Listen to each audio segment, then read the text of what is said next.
বন্ধুরা, আপনারা অনেকেই তুফানের লেটেস্ট খবর পেতে চান। সিনেমা হলের মালিকদের সাথে আমি কথা বলে থাকি, আপনারা জানেন।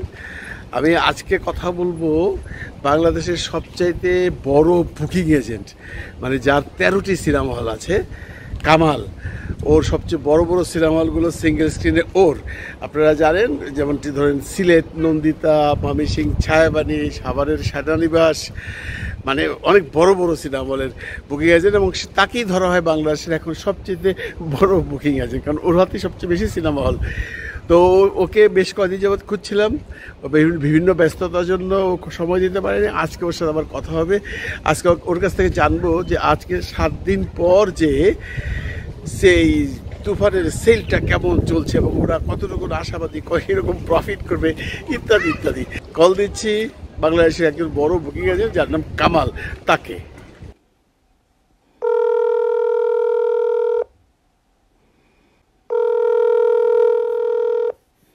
হ্যালো। হ্যালো, আসসালামু আলাইকুম। হ্যাঁ কামাল, জি আঙ্কেল। কেমন আছো? কেমন আছো? তোমারে বহুদিন পরে পাইলাম।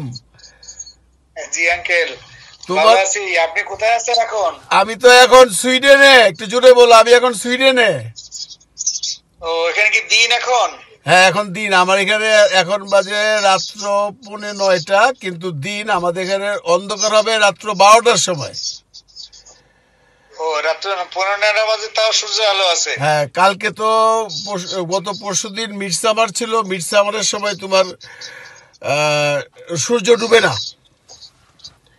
ও, আচ্ছা যাকে শোনো, তোমার তো এখন তুমি তো বিরাট বড় বুকিং এজেন্ট বাংলাদেশে, এখন নাম্বার 1। আমি আপনাদের ভাতিজা। হ্যাঁ আপনাদের ভাতিজাই আছি বাবা। হ্যাঁ হ্যাঁ হ্যাঁ হ্যাঁ, ঠিক আছে না? আপনাদের কামালি আছি।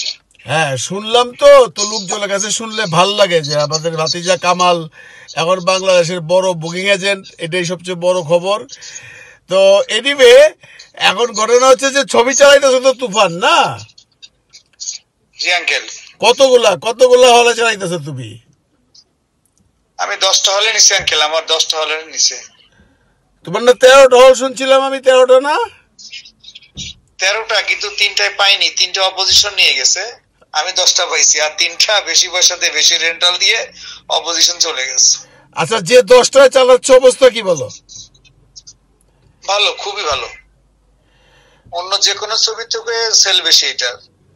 হ্যাঁ, অনেকেই বলতেছে যে অতীতের সমস্ত রেকর্ড ব্রেক। আসলে কি তাই কামাল? আসলে তাই, আসলেই তাই। Good good good good good. মানে তোমরা যে রেন্টাল দিয়ে নিছো, যত টাকা দিয়ে রেন্টাল দিয়ে নিছো, তোমরা মানে তুমি as a big booking agent, তুমি হ্যাপি? অবশ্যই, নিঃসন্দেহে। এবং সবগুলো টাকা উঠে গেছে। আর আরো তো সামনে দিন আসছে, চলতেছে, আরো টাকা উঠবে। শাবাশ। ডিস্ট্রিবিউশনে শেয়ার পাবো। আমার তো এমজি করা, পার্সেন্টেজ করা। যেগুলো এমজি করে এমজি কভার করে শেয়ার আসবে, যেগুলো পার্সেন্টেজ সেগুলো তো শেয়ার পাবেই। আর যেগুলো ফিক্সড নিচ্ছে ওগুলোরও টাকা উঠে গেছে অলরেডি। Very good. এবং এমন তো দেখলাম যে সিলেটের 3টা হলেই চলতেছে। এটা কি ব্যাপার? 3টা হল শুধু না আঙ্কেল, সিলেট 75% পানির নিচে তলানো, তারপরও বাম্পার সেল 3 হলে। এটা কি ভাবা যায়? এটা কি তোমার এই চলচ্চিত্র জীবনে, তুমি তো অনেক ছোট থেকে চলচ্চিত্রে আছো, তোমার দেখতেছি, তোমার জীবনে কি দেখছো এই সেল কোন ছবির? না না আঙ্কেল, আমি আমার জীবনে দেখিনি এরকম সেল। আমার এই ফিল্ম লাইফে 25 বছর প্লাস। হ্যাঁ। তো আমি এখনো এই যে সেল আসতেছে বা সেল হচ্ছে বিভিন্ন সিনেমা হলে শুনতেছি। যেমন কালকে মধুবনে কথা বললাম, আজকে বললো যে কামাল ভাই ঈদের থেকে এই পর্যন্ত প্রতিটা শো ওনার হাউসফুল। হ্যাঁ, বগুড়া মধুবন রুবেল সাহেব রুবেল বললো যে ওনার প্রত্যেকটা শো হাউসফুল, ওনার কোনোটাই ফাঁকা যায়নি। হ্যাঁ। আমি আমার ময়মনসিং হলে নতুন করে এসি করছি, শীতাতপ নিয়ন্ত্রিত করছি। ঈদের দ্বিতীয় দিন আমার মিড নাইট শো দেওয়া লাগছে, মানে রাত্র 12টার শো ফুল হয়েছে, 9টা 12টা।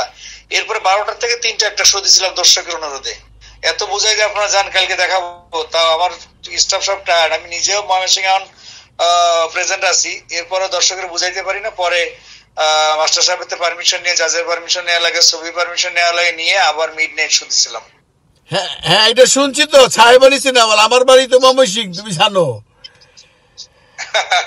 হ্যাঁ, ছায়াবাড়ি হল, ছায়াবাড়ি এখন এসি করছো? গুড। এসি করছি, সিট সব ঢাকা থেকে আনছি। খুব সুন্দর করছি, রং টং করে আধুনিক, মানে ময়মনসিংহ বিভাগে এত সুন্দর হল আর দ্বিতীয়টা নেই, এত গুড সুন্দর করছি। Good good good. যারা আসছে তারা খুব খুশি হয়েছে। আচ্ছা, তাহলে তাহলে কিছু যে উল্টা পাল্টা লোকজন বলতাছে ছবির সেল নাই, এটা নাইমা যাইবো, এগুলা কি? এগুলো হচ্ছে কি, একটা ছবি সুপারহিট হইলে মানে এর পিছনে ইয়ে থাকেই সব। আমার ফিল্মে সে শুরু থেকে দেখে আসতেছি, একটা গ্রুপ আছে যারা অন্যের ভালো দেখতে পারে না। এই আমি যে এত হলগুলো এই মন্দার বাজারে, এই হলগুলো এত সুন্দর করে রাখছি, এরপরে কোনো না কোনো খুঁত ধরে যে কামালের হলে এই সমস্যা, কামালের এতে এই সমস্যা। কিছু লোক আছে আঙ্কেল, এরা বলবেই একবারে পৃথিবীর শুরু থেকে এই নেগেটিভ লোকগুলো আছে এবং কিয়ামতের আগ পর্যন্ত তারা থাকবেই। আচ্ছা, এটা ভালো বলছো। তো এরপরে তো আসতে সাকিবের দরদ, দরদও তো সেম রেন্টাল হাঁকাইবো। দরদ, এই যে এই ছবিতে তুফানে আমাদের সাহস বেড়ে গেল, দর্শকের কনফিডেন্স বেড়ে গেল। এখন তুফানটার লাইন, ওর এমনিও আওয়াজ ভালো আছে, কিন্তু তুফানটা হয়েছে কি ছবিটা অনেক আগে শেষ করছে, ওনারা আরো আগে রিলিজ করার দরকার ছিল। কোনটা? দরদ দরদ দরদ দরদ, তুমি দরদের কথা বলতেছো? দরদ ছবিটা অনেক আগে কাজ শেষ হয়েছে, কেন রিলিজ করতেছে না বুঝতেছি না। অনন্য মামুন ভাইরে বলছিলাম যে ভাই দ্রুত রিলিজ করেন, উনি বলছে যে তুফানের পরে ছবিটা দিব, ওই ছবিটা ভালো ব্যবসা করবে। ওইটারও অনেক আওয়াজ আছে, এমনি বাইরে অডিয়েন্সের সাথে আমরা চলি তো, আমরা যখন ডিস্ট্রিবিউশন থাকি কম সময়, বেশিরভাগ সময় থাকে আমাদের একটা অডিয়েন্সের সাথে। তো অডিয়েন্স মাঝে মাঝে জিজ্ঞেস করে, মাঝে মাঝে কি হলে আসলে জিজ্ঞেস করে যে ভাই দরদ আসবে কবে। তাই বললাম যে এটা একমাত্র প্রডিউসারই ডিসিশন নেয়, ওনারা যখন সিদ্ধান্ত দেয় তখনই আমরা হল চালাই আর কি, ছবি হলে চালাই। ওই ছবির ভালো ডিমান্ড আছে, আমার ধারণা ওইটাও খুব ভালো যাবে। রেন্টালে তো সেপ্টেম্বরে রিলিজ করবে ফার্স্ট উইকে। রেন্টালে তো তোমার তুফানের মতো হাঁকাইবো, দিবা তুফানের মতো রেন্টাল? রেন্টাল মেরিট থাকলে কেন দেবো না? ছবি যদি ভালো চলে দিতে তো আমাদের অসুবিধা নেই, আমরা তো শেয়ার দিই, প্রচুর শেয়ার দিই। যেমন আমার এই যে হলগুলো চলতেছে, যে টাকা দিয়ে আসছি, আমার ধারণা যে ওই রকম আরো 2 গুণ 3 গুণও টাকা দেবো। যেটা আমি 10 লাখ দিচ্ছি ওটা 20 লাখ দেওয়া লাগবে, যেটা 5 লাখ দিয়ে আসছে ওটা 15 লাখ দেওয়া লাগবে। এরকম হয়েছে, এমন না শুধু ডবলেরও বেশি, 3 ডবল দেওয়া লাগবে, এরকম আছে এই অবস্থা তুফানের। জি আঙ্কেল, তুফানের অবস্থা। Good good good good. মানে তাহলে কি একটা জিনিস প্রমাণিত, এগুলো কামাল, তোমরা তো হল মালিক, তোমরা দুনিয়া ঘুরো বাংলাদেশের, সাকিব খান ছাড়া ছবি চলবে না নাকি বাংলাদেশে? বাংলাদেশে সাকিব খান ছাড়া চলতেছে না। আর সাকিব খান তো এখন ওনারে আমি ধন্যবাদ জানাই, উনি বেছে বেছে ছবি করতেছে। আগের মতো আছে না যে সাকিবের আগে ঈদের 4-5টা ছবি, ঈদের 2 সপ্তাহ পরে ছবি, গল্প জানা তো না, উনি ছবি পাইলেই শুধু করতেছে, তা করতেছে না। ছবি দেখে দেখে বাইসে বাইসে বিগ বাজেটের ভালো মেকার যারা আছেন, ভালো মেকার, যারা মেকার বলতে আমি পরিচালক প্রযোজক সবাইকে মিলেই বুঝাচ্ছি, যারা ফিনান্স সাপোর্ট দেয়, তারপরে আপনার ভালো আর্টিস্ট, ভালো গান, ভালো অ্যারেঞ্জমেন্ট দেয়, এই সমস্ত প্রডিউসারের ছবি বানাচ্ছে। তো উনি, আমি শুনছি যে উনি সব ছবি করতেছে না, বেছে বেছে বড় বড় ছবি, গল্প দেখে ছবি করতেছে। তো এইভাবে যদি বছরে উনি 6টা ছবি তো খুব কম দেয়, যদি বছরে 2 ঈদে 2টা আর মাঝখানে 4টে ছবি দিত, তাহলে আমরা হলে আরো আরো আধুনিক হতাম। এখন আর কি আধুনিক করছি, মানে সর্বশেষ যে প্রযুক্তি গুলো বিভিন্ন বহির্বিশ্বে শুনি বা দেখি, এগুলো আমরা সংযোজন করতে পারবো। আমাদের হল মালিকদের সে সাহস এখন আছে। মন্দার বাজারে যে সমস্ত কাজ আমরা করতেছি নিজস্ব অর্থায়নে, সরকার শুনছি লোন দিবে, দিবেই 1.5 বছর ধরে। আমি সব থেকে বেশি হল আমি চালাইতেছি, আমি নিজে ভাড়া নিয়ে হল চালাই আঙ্কেল। বাংলাদেশের মধ্যে একক মালিকের কাছে 10টা সিনেমা হল খুব কম হল মালিকের আছে। আমি মানে সরকারের মনে হয় 1 টাকার জন্য আমি অপেক্ষা করিনি, আমি আমার নিজস্ব অর্থায়নে লোন নিয়ে, ব্যাংকের থেকে ব্যক্তিগত ঋণ নিয়ে নিয়ে আমি হল সাজাইতেছি।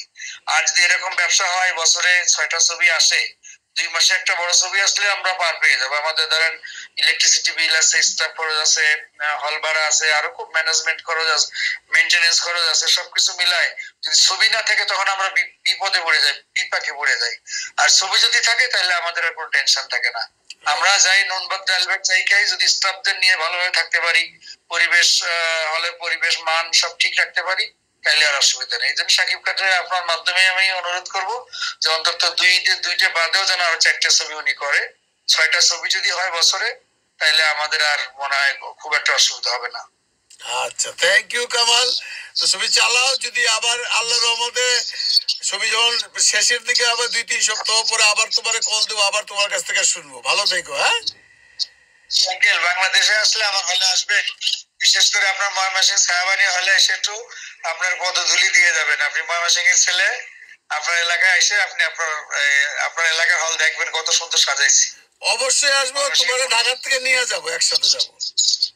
আচ্ছা আচ্ছা আঙ্কেল, ভালো থাকবেন। ওকে, ভালো থাকো। ওকে, আসসালামু আলাইকুম, আসসালামু আলাইকুম, আসসালামু আলাইকুম। আল্লাহ হাফেজ।